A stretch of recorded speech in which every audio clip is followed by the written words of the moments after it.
We got a little Week 7 viewing guide next on Fantasy Football Today in 5. Welcome to FFT in 5. I'm Chris Towers. I'm here with Dan Schneier, and we are going to talk about some key storylines to watch from Week 7 ahead of Sunday's lineup block. But first, let's talk about some beat the waiver wire options for you to consider adding before Sunday's waiver wire runs, just to get ahead of guys who we think either will have some value the rest of the season or are potential breakout candidates in the coming weeks. And I think the key one is going to be Kyler Murray, who had his window to return from the PUP list open, and he did practice this week.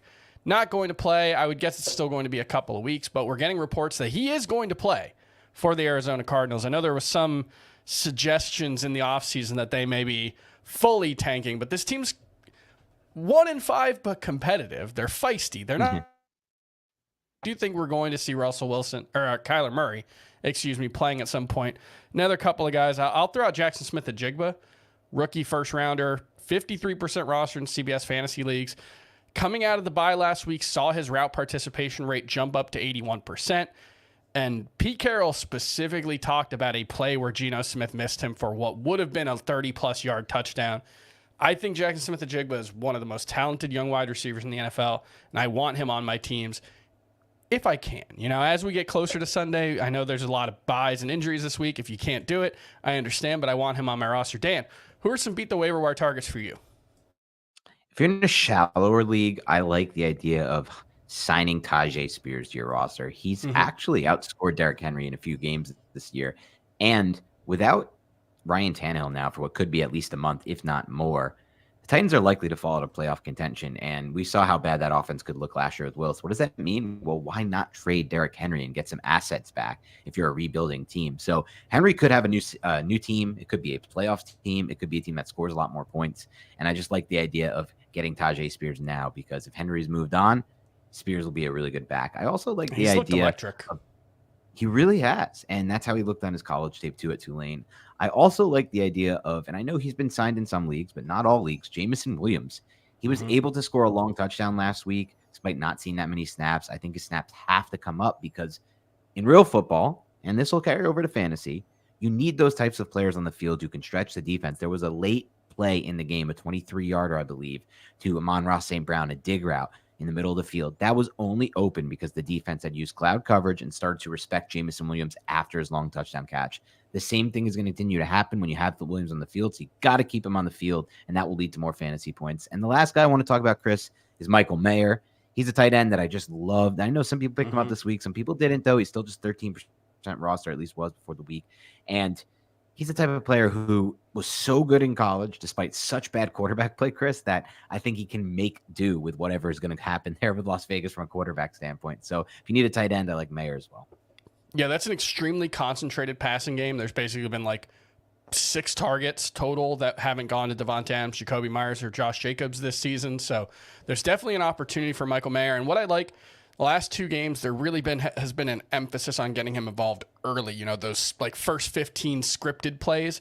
He's had like 3 targets in the first 15 plays each of the past 2 weeks. So I think that's a good sign that they want to get him involved.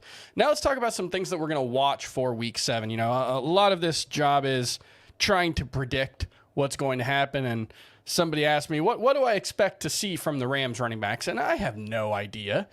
We've got a rookie who has like 7 career carries and wasn't a workhorse in college. We've got all kinds of practice squad guys who may or may not even be on the active roster by Sunday. So I think the situation is, look, it sounds like Kyren Williams might be out until week 11, probably out until at least week 9. They have that bye in week 10. So you do the math there. I think someone's probably going to emerge as a useful fantasy option, whether it's Zach Evans or Darrell Henderson or Myles Gaskin or Royce Freeman. I have no idea. So let's take a wait and see approach on that one. Another one I want to keep an eye on, it sounds like Jeff Wilson has a pretty good chance of being activated this week. He was a full participant in practice on Wednesday. That seems like a good sign. Do you think he can, between the time of his activation and Devin Achane coming back, do you think Jeff Wilson has an opportunity to be a fantasy contributor? Maybe. I wouldn't trust him this week, Chris. I think this week will be slow, even if he's back on the field. But then he tough still matchup. Has, tough matchup as well. He would then have 2 weeks to make that impact because there is expectation out of Miami that HM will be able to come back right after. his last week on IR. So it's a tight time frame, Chris. So I would bet against it, but it's possible. And if you're desperate, I don't mind him as a stash because you could still keep him at least until this week. You can keep him on your IR. So we'll see if he does play this week. And then the other thing I want to keep an eye on, the Steelers offense. They're expecting Deontay Johnson and Pat Freiermuth back from their hamstring injuries. We've seen George Pickens grow this season in a way I think some people, including myself, didn't necessarily expect. He's been running a lot more than just those go and post routes. He's been running a more varied route tree, and he's looked more like a number one wide receiver for them. Does that carry over when there's Deontay Johnson there, who we know is a target hog? Does it carry over with Pat Freiermuth back? That's one of the things I want to see. What are you expecting from this Steelers offense? I'm expecting it to look a lot more like it looked last year, running through Deontay Johnson. He's the one who can help them move the chains. They haven't been really an efficient offense. They've just been hitting big plays with Pickens occasionally. And I don't know if that's what they want. The problem I have in general with this is I just don't trust a Matt Canada offense. I don't trust the Kenny Pickett offense. And I know they're coming off the bye. Maybe they could have figured things out. No, didn't happen last year. The tape looks very similar this year from a route combination standpoint. So it's tough for me to get on board. The guy I like now is Deontay Johnson in this offense. I think this would be a good time to sell George Pickens. Yeah, I've been trying to stash Deontay Johnson where I can, trying to buy him this week where I can. So far, haven't been able to, but I'm going to put a few more offers out there in the next couple of days before Sunday because he could be back in that wide receiver 2 conversation moving forward in this offense. And that's going to do it for FFT and 5. We'll be back tomorrow to talk about all the latest injuries before Sunday's lineups lock. We'll see you then.